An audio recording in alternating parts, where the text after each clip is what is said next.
a few there was a few technical hitches in the background. My name is Peter Scully. I am the program director for Design for Manufacture.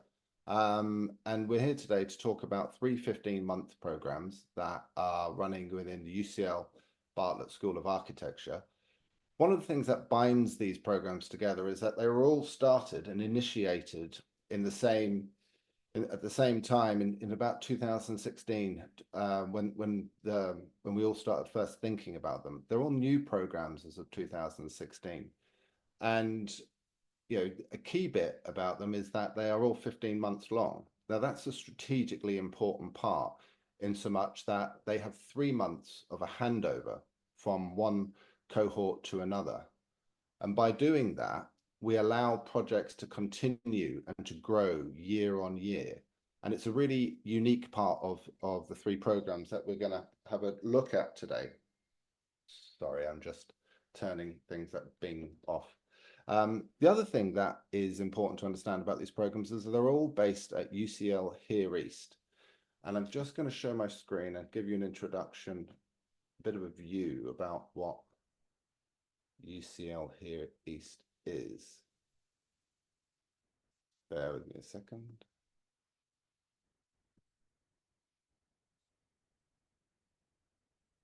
So design for performance, interaction, design for manufacturer, and situated practice are all centered in this 5,000 meters squared joint faculty building.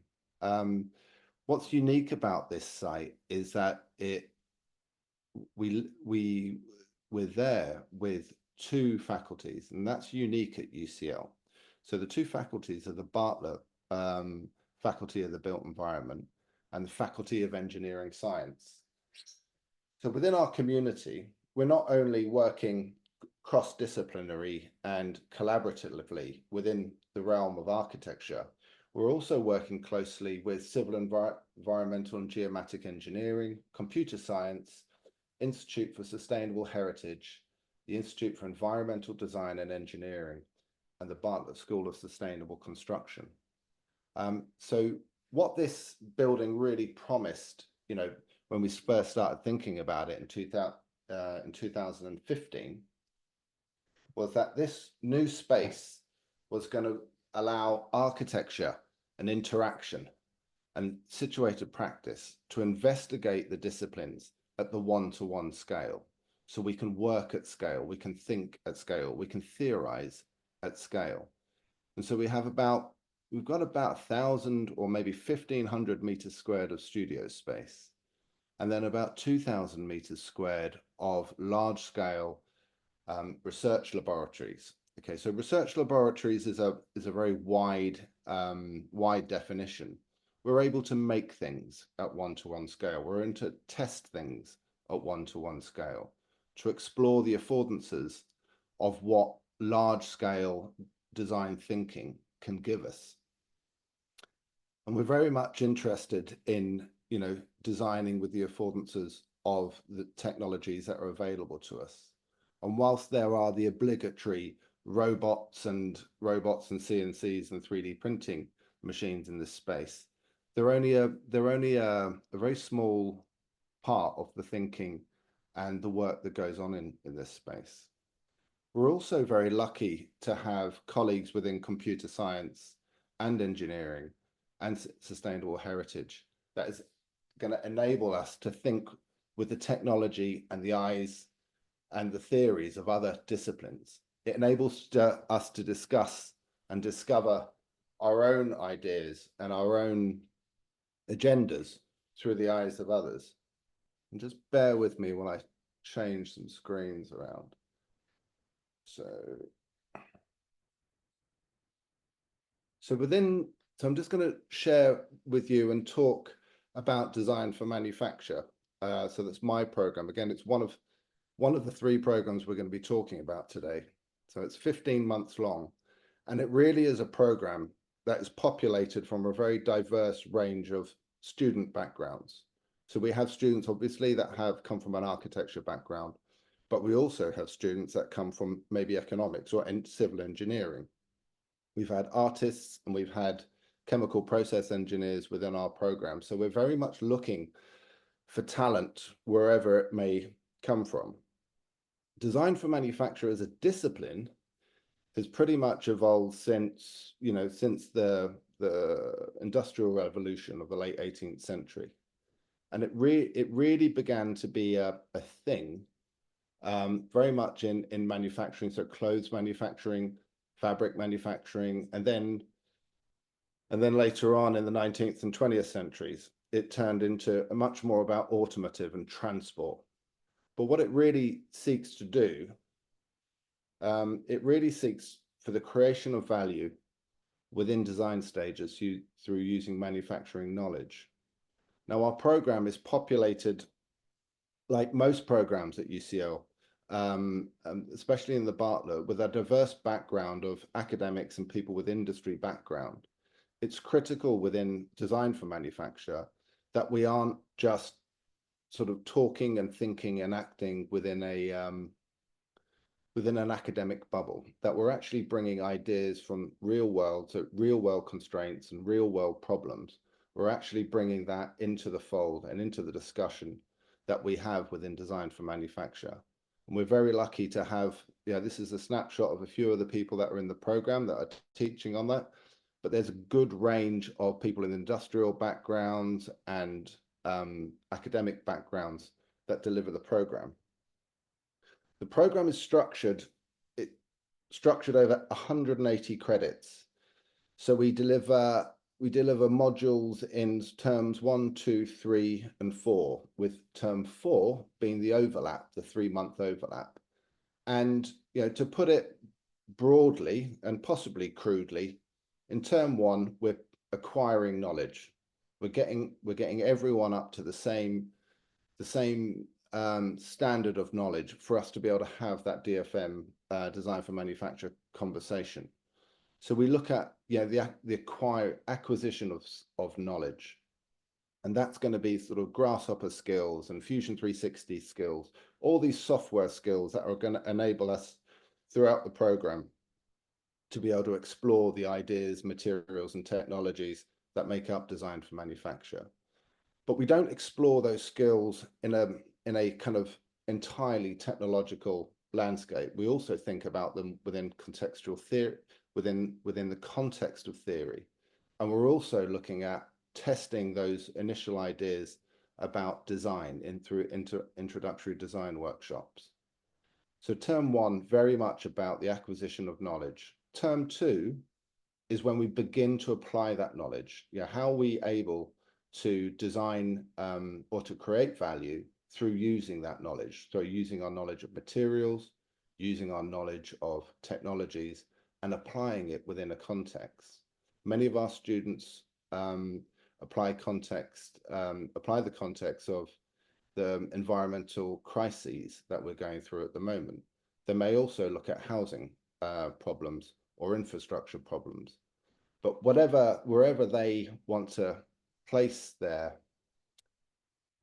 studies, the context through which they place their studies, we're there to support them, and we're there to support you, if you are to come to design for manufacture, we're there to support, demonstrating that you are able to create value through using manufacturing knowledge. And it's in that terms 3 and 4, the final major project and the written thesis report, where we really push that. So our students at the moment, they've submitted their final major projects and their thesis, and they're charging ahead to deliver their final show. So lots of very large scale making, lots of engaging with materials, and lots of working to very tight deadlines. So it's an exciting time for our programs at this point of year. But as I said, design for manufacture at the core, you can go back to Adam Smith, 1776, The Wealth of Nations, where he talks about the example of a pin factory. Whereas if you were to get one person making a pin, simple pin that you may want to put clothes together with, a very simple process, one person would be able to make 10 a day. But if you were to get 10 people and you were to organize their labor accordingly, you would be able to, each person would be able to contribute to making 100 each a day, so 1,000 pins a day. And it's that organization of labor, that hyper specialization of skill. And if we can do that in manufacturing, we can be a hell of a lot more productive than we are as individual agents. So design for manufacture is really taking these principles of the division of labor and the specialization of labor and see how we can apply it to contemporary world problems in the built environment. For many years, design for manufacture has simply been about generating profit. Okay, so one of the reasons that design for manufacture is cited within the faculty of the built environment is that we think there are many more values to achieve rather than just profit and extracting value. Such as this, our built environment accounts for the vast majority of CO2 production globally today. And we aren't making any headway into be able to steer us off the course that we are at the moment. So within our program, we're citing an awful lot of the works within the United Nations 17 sustainability goals to be able to understand about what design responsibilities there are there in terms of this problem. So we're really looking at not just leaving the reduction of carbon production, both in construction, but also in building operations and materials. We're not just leaving that as a engineering or a construction sector problem. We're saying, where's the responsibilities within design to be able to address this? So in any conventional form, design for manufacture really kicks in at this stage here, when most of the design cost has been committed, when a design pathway is firmly established. And it is normally at this latter stage of design that we start thinking about, well, how do I make this makeable? What materials am I going to use? So many decisions have been made before that have baked in problems, that have baked in manufacturing problems and determined CO2 costs that are, we can't walk back from. So at UCL, design for manufacture starts right at the beginning, right at market development, when we start thinking about the core concepts about what we're trying to do. And we're trying to forecast what the potentials and what the costs of this are going to be in every shape and form. How makeable is this? What materials are we going to use? What are the abundancies of labor and materials that we're willing to get this thing made through? And this is one of the projects that I think is a great example from 2021-22, where we got our students to think about, designing wooden structures for a measurable structure. Now, this is a kiln for firing ceramics, and our students were tasked with being able to increase the energy performance of this kiln through the design of the structure, but also the design of the processing, so thermal processing. So the students, this is the final project, and this is now a living, breathing kiln that's used by a pottery and ceramics community in East Sussex, and so that gets fired about 2 or 3 times a year. So it's great for our program to be able to invest and explore and engage with materials, and the end result isn't just a portfolio or a research paper. This is a living, breathing kiln that is in operation in East Sussex. One of the key aspects of this that I think we really enjoyed watching the students explore was there's a heat exchanger in order to make sure that any waste heat was captured and returned into the kiln in order to be able to reduce carbon footprint and to reduce heat losses in the structure. So whilst you've got people looking at how makeable it is, you've got people looking at the structural performance, we've also got people looking at the thermal fluid dynamics within the structure to make sure that we're able to recover as much heat as we possibly can. Another one of our projects back in 2017, which is a delightful project, was when students were trying to use raw materials. In this case, it was wool, to be able to to be able to use raw materials to make thermal insulation. So in this case, they're using a machine called a water jet to be able to create hydro entanglement in the same way that felt is traditionally made through entangling through mechanical means. This was entangled by using a jet of water. In the same year, another one of our students went on to work in incremental sheet metal forming, and this is a very rapid production technique. Very, very gradually shaping metal. And this case, it was using a 6-axis robot. Normally steel shells, and in this case, it's 1.2 millimeter SG275 steel. Normally, this is stamped material. Incremental sheet metal forming allows us the precision of fabrication, but without the overheads of tooling and the pre-manufacturing costs. And this is a very shady slide of the final project that our student did in 2018. I'm just going to leave you with a final video of a project that is just being finished at the moment by our students graduating this year. This is 4 very, very fantastic students that have worked together, and their principal goal in here has been to be able to make structures that robots want to assemble. So one of the things that we've been going on about in the architectural community is that, our new built environment is going to be delivered by robots. And whilst this is a nice little fantasy, it's not very well established in practice. So our students here are really exploring, well, what are the geometries and what are the shapes that want to be made through automation? And so they've worked together to be able to get an object here. And this is, again, like the kiln that I showed earlier, this is a live project. So this is real. So the outcome of this will be their master's degree, and it will be a portfolio, and it will be a paper or 2 going into academic journals. But this is a live project, and it's going to go and be installed in April in the Botanic Gardens in Edinburgh, okay, as a public venue.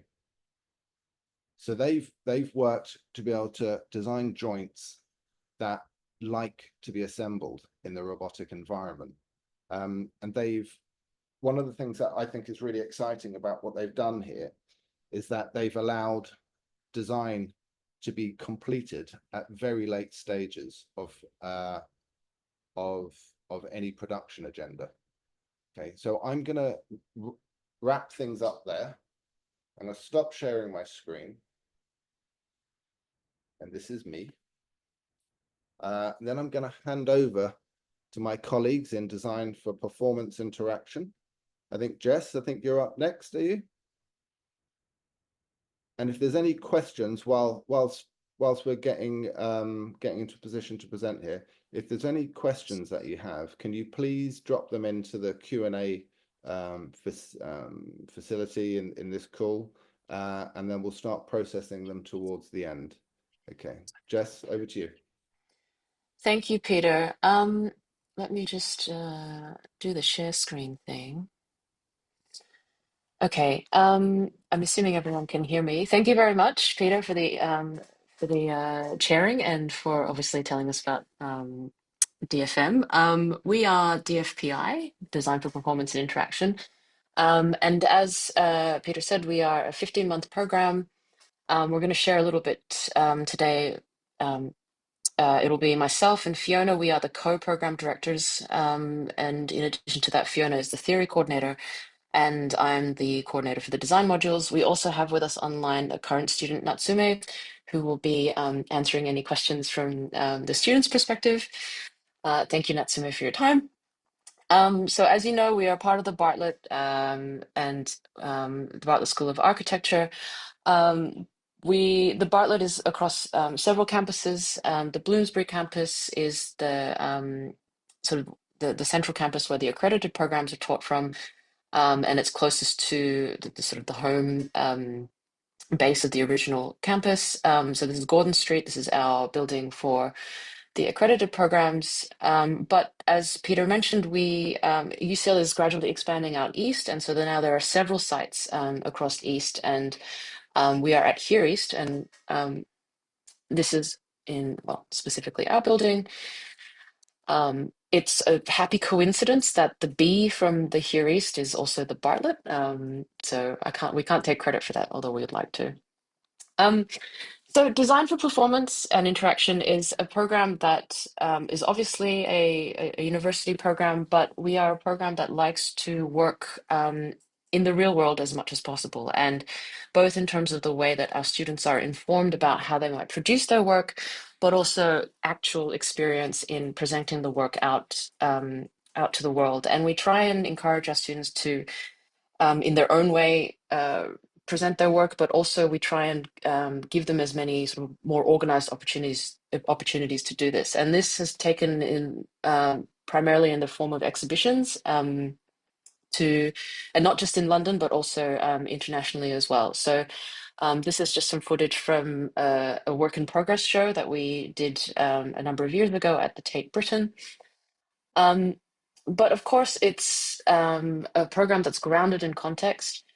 And these are some of the theoretical and critical references that you may read when you join us. And in a way, there's a lot about popular culture, but it's also something that runs a lot deeper. And one of the things we're interested in getting you to understand is that a lot of these terms that we might take for granted, like cyberspace, metaverse, and the Matrix, all of these actually originate from science fiction and critical texts that come from these sorts of references. So, like Neuromancer before Forster, E.M. Forster. We also have older ideas about cybernetics and how these ideas are now increasingly informing the way that we think about contemporary AI. And and in terms of architecture and cybernetics, of course, here we have Cedric Price's Fun Palace. So this idea of not just cybernetics, but how it relates to space and architecture from a critical perspective is something that the program is very much interested in. And how can this thinking then become a basis for how we think about our architecture and cities? And we also like to think about architecture at the scale of the body. And we also look at how different architects and artists have explored the way that the body can experience the world in different ways through different extensions and different interventions.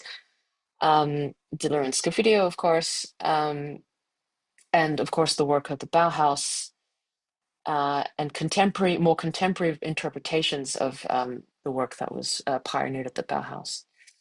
A little bit of student work. So it's Natsume and Andrew's project, which is about to be exhibited as part of 15 this year. Can you hear the sound? No, you can't hear the sound. Okay. Yeah. So Natsume and Andrew were exploring the sort of preciousness of water. I won't try and summarize your project, Natsume, because you do it much more eloquently than I ever could. But what we really love about this project is that it's addressing a really sort of critical issue that we have in the world right now, which has to do with water scarcity. And it's Natsume and Andrew designed both the structures that you see here, but also a particular type of material exploration.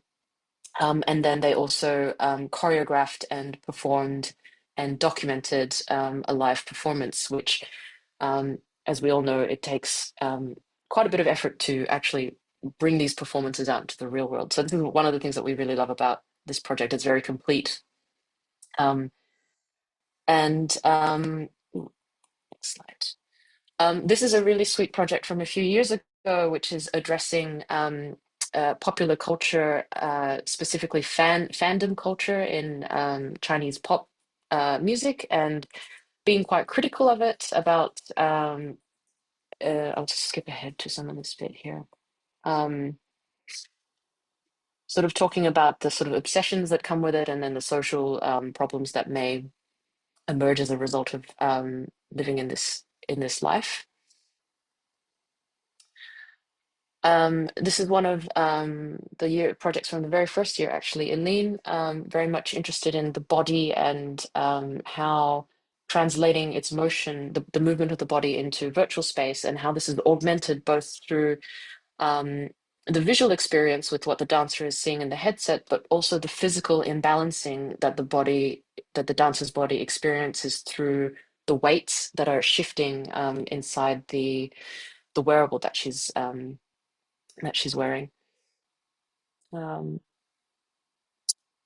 this is Kai Chi Chan from a few years ago as well. He's looking at robotics and how this can be used as a description of a particular political narrative. How they're, I can't remember the exact details, but there is this idea of robots following each other and sort of, working towards a collective action. And then they are also working tirelessly and a bit um, in the end towards a slightly darker cause, but I won't go into details of that here. And I'll just let this one play. We're also very interested in projects that explore issues of equity and diversity and inclusion, um, perhaps extending the types of relationships that you can have, maybe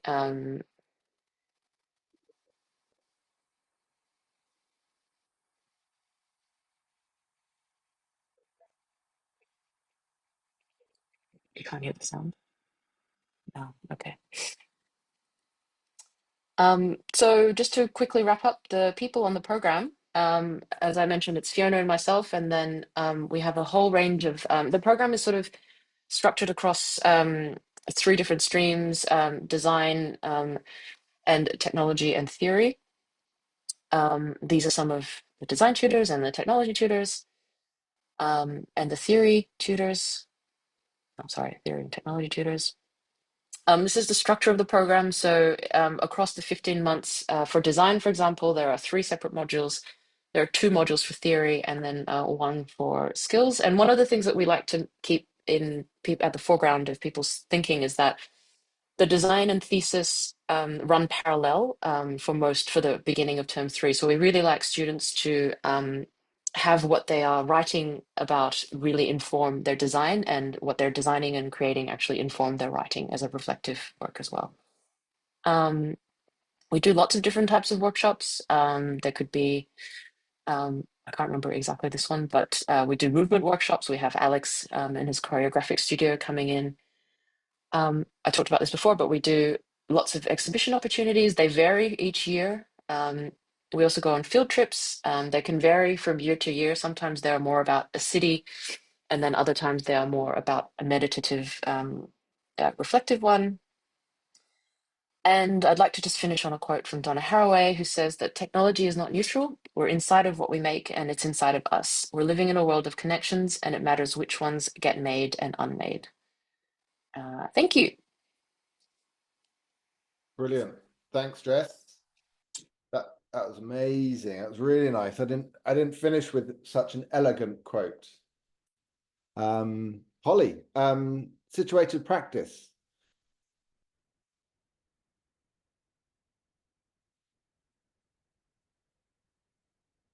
Hello.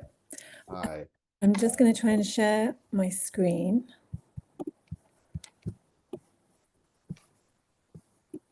I don't know if that's... It says I'm sharing my screen. Is that... Yeah, maybe if you expand your screen to full view. Yeah, full screen. And how's that? That is there. Thanks very much. Good. Hi, my name's Polly Gould. I'm the interim program director for MA Situated Practice, which is the third of the 15-month programs. I'd like to just guide you through how the modules are assembled in the program, but just begin with this outline of what situated practice is. Situated practice is a rapidly growing post-disciplinary domain and key development in arts and humanities, where expertise comes not from a focus on a predefined discipline or subject such as art, architecture, or design, but from a creative and critical position that operates across and beyond these categories. Situated practice begins with the chosen site and generates a creative and responsive methodology out of the particular site, while also developing the practitioner's critical positionality in relation to the site. Situated practice may include activity and research in curation, public engagement, event design, space making, installation, critical regeneration, participatory design, site writing, situated film and video, information design, civic media, and performance. So the course has been running for 8 years, and we've had students from across the globe. People come to the course with engagements with their own sites, maybe home sites, and they also arrive in London and then develop site-specific, site-related projects within the context of London as a city. Both of those ways of operating work well on the course. We do something we call live interventions, which is taking our research into the spaces of the locations, the sites of interest from which that work is derived. So this work took place around the Battersea Power Station in London. In this picture, the Prince Arthur hosted a screening of an animation which had been derived from little puppets which had been animated in situations around that area of Hackney in East London, and then it was presented as a screening within the pub in the location where it was generated. And the Donut sub-collection parody guided tour of public art was a performance talk given within the site of the Canary Wharf area, and it's kind of overlaid upon the public art that's on display there and presented as a performance talk. The bookwork on the screen here is a really beautiful and extensive herbarium project presented as a book, an artist book. And the project on the other side is the filming in situ of the Thames estuary in a project which paired thinking about the Thames estuary and linking that with another site in China which had similar kind of ecological and thematic resonances. And that was developed into a film and video project coming out of on-site performance. We also are often involved in presentations and talks within the space of the Bartlett, the school itself. But we take these outside, and the mode of kind of exhibiting and performing or presenting to the public in other spaces and places is really fundamental to what we do on the course. So I just wanted to talk about how the shape of the course in terms of the modules over the 15 months. So in term one, we begin with the open work and research methods. These are two smaller modules of 15 credits each, which work in relation to each other. They share some of their teaching days, and they both function as a kind of foundational introduction to situated practice. And then term two, we have mediated environments and site writing, two modules, each 30 credits each, which develop a more specific methodology in their own focuses. And then term 3 and 4 is really handed over to you, the students, and your major project, and it's the individual practice and where the fieldwork takes place. So that runs for the final 2 terms, which takes you to round about now, December, and the final show. So the open work, which is one of the first term modules, is run by James O'Leary with Claire McAndrew and Merrin Riots. This module's designed to develop skills in the development of situated research that forms the foundation to critical spatial practice. A site is chosen in London to develop the collaborative group work. This year it was Mare Street in Hackney as a centre of migration and gentrification, and the project was developed as an intervention in the form of a sound walk with deep mapping. So the skills developed on this module are site analysis and collaboration. Running alongside open work in the first term is research methods. It's led by Amma Kadal of Assemble Collective with David Roberts, Jane Rendell and John O'Bennett. Research methods introduces students to the main types of research methods adopted in situated practice. It provides an underlying conceptual framework for understanding approaches to practice-led research and focuses on significant site-specific theories, criticism and practice.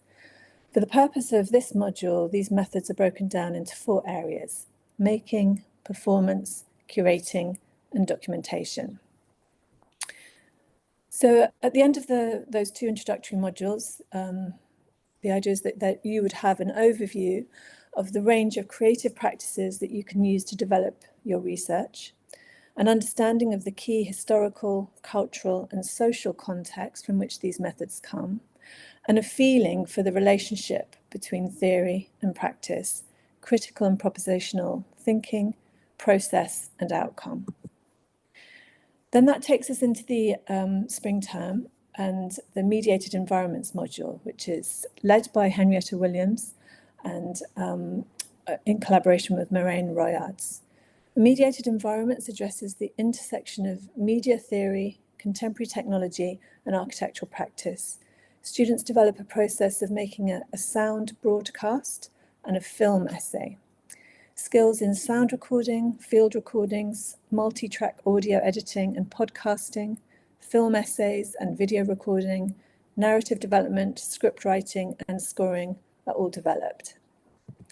We make use of AV and audio equipment and facilities within Here East and the broader UCL offering, and we take this out to make sound recordings, video recordings within the field. Running alongside mediated environments in the second term is site writing, which is led by Professor Jane Rendell. I teach on site writing too, and David Roberts and Sarah Bartlett also teach into this module. So the module imparts skills in site writing as a form of critical spatial practice. And this module uses text and writing in the broadest sense and considers situatedness and positionality in relation to writing, voice, style and page, and specifically in relation to a chosen site. The poetry or prose produced is developed as an artist's book, and then it's also resituated into the sites from which it's derived and in which it intervenes. And then we move into the last 2 terms and the major project. The major project is led by James O'Leary with David Roberts, Henrietta Williams, and Moraine Royards. And this module is based around the preparation of an original piece of situated practice, presented first in the form of a live intervention, and then where you go back, you go to your site and you present and intervene in some way. And then it's documented and reflected upon in the portfolio and commentary, and finally remade in an exhibition format. So these projects are all individually defined, and they can be anything from urban intervention to an art installation to a video screening to a participatory performance to a community project to a curated exhibition. It really is a self-determined, self-directed piece of research and making. And the 15 shows the graduating exhibition where this work is then shown. The 15 shows, so we're all busy putting that together right now. I do hope if any of you are in London, you will be able to come and see it in the flesh, but otherwise the digital version of the 15 show is really kind of developed a really fantastic platform to engaging with work. So do have a look at our forthcoming digital show and previous shows to get an idea of the work within all the 15 programs. We take exhibition making as an important part of how our work is presented to the public and what it means to have an audience. So making exhibitions is an important part of what goes on in situated practice, and sort of beyond the modules themselves, we look for opportunities for showing an exhibition. But we also think of London itself as our studio. So we're very keen on really getting out into London and using the spaces to think about and reflect upon all sorts of the questions that come up to us through our investigation into those various sites that motivate each of your work. Field trips are part of what we do on this programme. Last year, we took the group to the Centre for Alternative Technology in Wales and undertook a number of kind of workshops, hands-on workshops, sensory workshops, learning about materials, learning about making, and really getting involved in kind of craft and skills, barefooted and bare hands. Our plan for the year in which you would be joining us is to visit the Venice Biennale of Architecture in the November period of the first term. Last year we had the first Festival of Architectural Writing, a festival of feminist architectural writing, in which we gathered together many works of previous alumni who'd been participating in the site writing module, and curated a long day of talks and readings from those works. This coming 2025, we have the next Festival of Writing. This year it's going to be a festival of the Southern Hemisphere in architectural writing, and we will be participating with the University Wits University in Johannesburg, South Africa, and also with the University of Melbourne in Australia to programme that day. Last year we had a pop-up show in the Building Centre, which is a venue not far from the Bloomsbury campus of the Bartlett.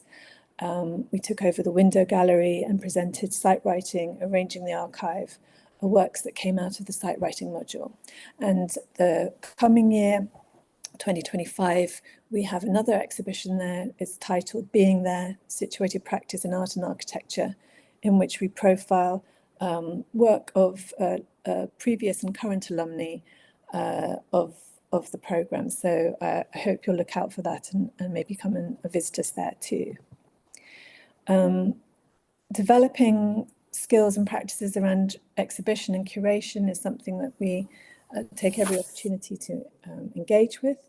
The London Festival of Architecture was another moment where we opened up the studios of the 15 programmes and shared it with the public.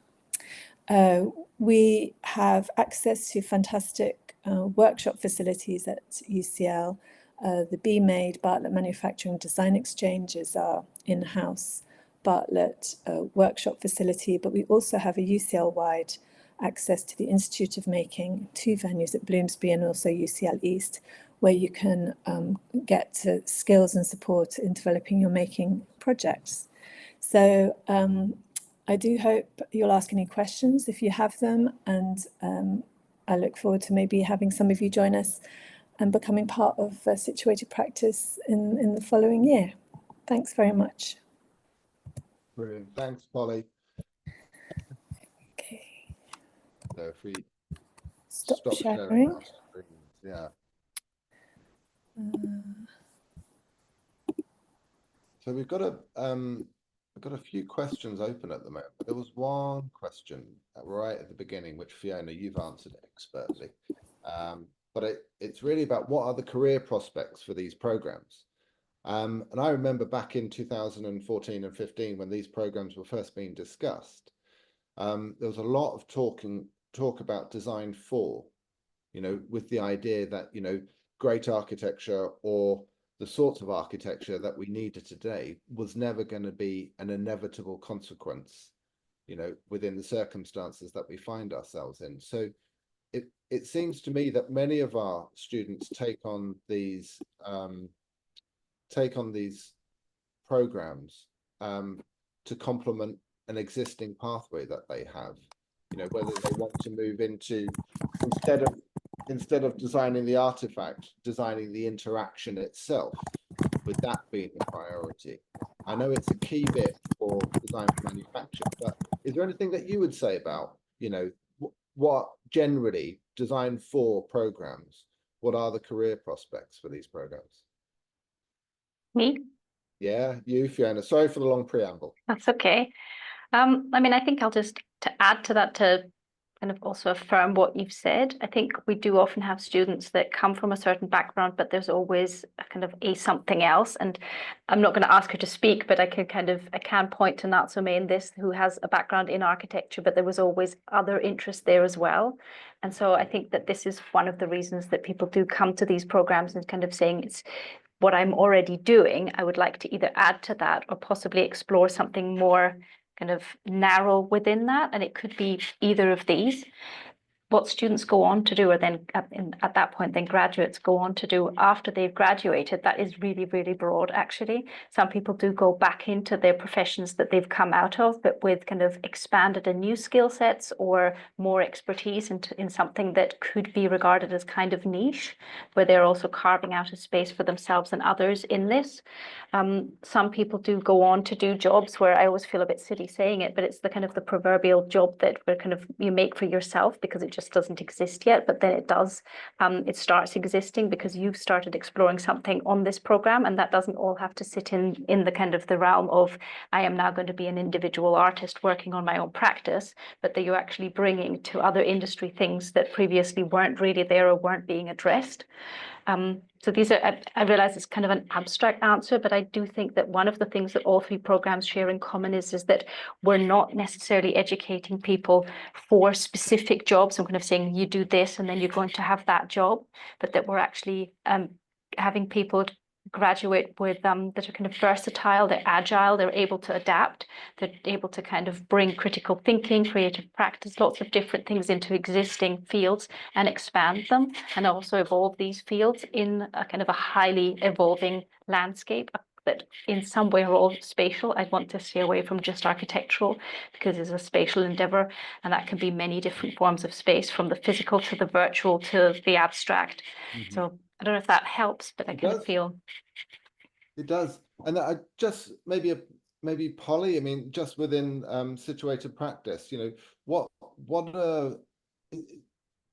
what's the sort of feedback from the position that students find themselves in on graduating? Where have they been going to? I think in a way what situated practice offers is a real opportunity to really deepen a kind of very much a sort of personal trajectory with how one wants to orientate oneself with research. It gives a good foundation of criticality, and that's what a lot of people come to the course wanting. They've kind of missed it within what they've already been doing with their kind of undergraduate, and they want to really personalize and start developing and taking charge of what might be their next ambition. So it's not a simple thing, that there's not a job that you do after this, but people develop skills which take them into working in film and video, or working with understanding how to work with audiences and communities, about working with sort of activism in urban situations, or sometimes just much more within a kind of developing themselves as creative practitioners. But it's really about what we really offer people is that the insights and the skills and the confidence to orientate themselves critically within the landscape, which is not just architecture, as Fiona said. It's really about spatial practice in a broader sense. Yeah. Brilliant. It's just a question on the screen at the moment. It's like saying, could you share any tips for preparing a strong portfolio when applying for the DFM program? And I just, whilst it's DFM, I'd certainly say it's true for all programs. And one of the things that we really look for, you know, within a manufacturing environment, we look for stuff that you've made. You know, the idea that you would actually bear witness to the performance of your design, you know, through making it, you know, and no matter how basic or crude those models or those objects are, we really like to see that kind of raw that kind of really raw experience that involves in making. But I think for Fiona and Polly, I mean, what are you looking for? What are those key things that you're looking for in a portfolio?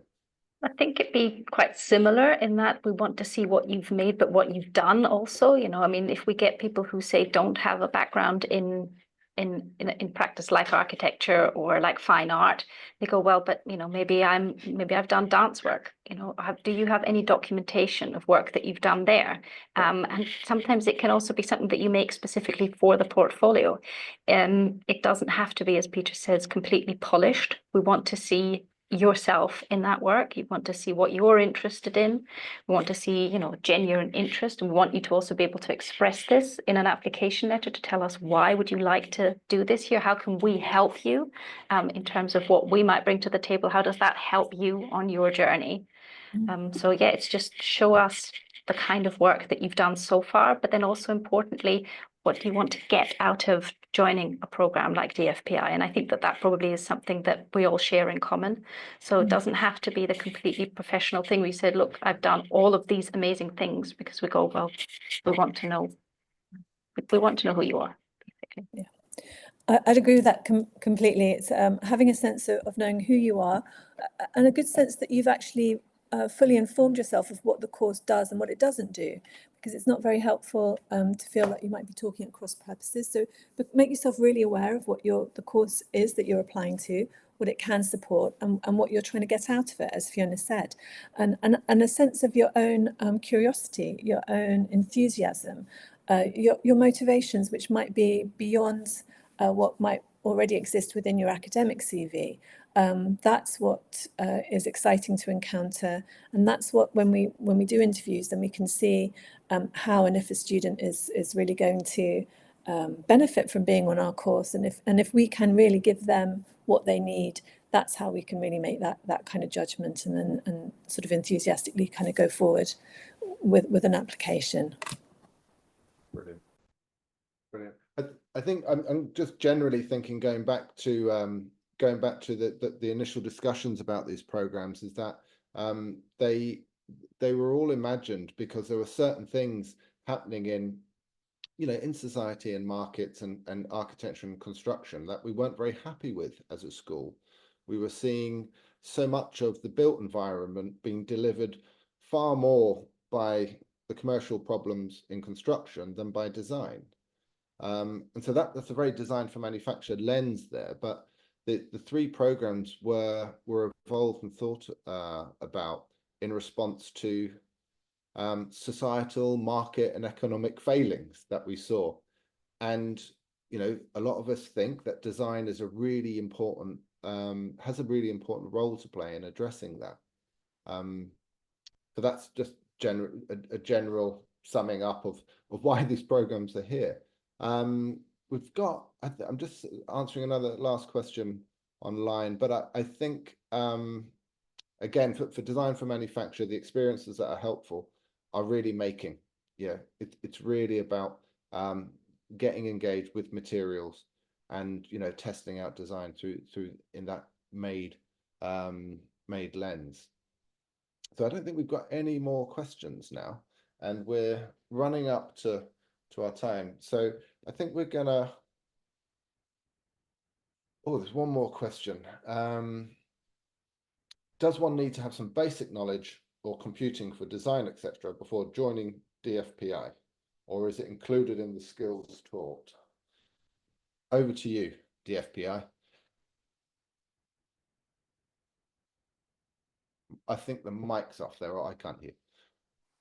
Sorry. Yeah.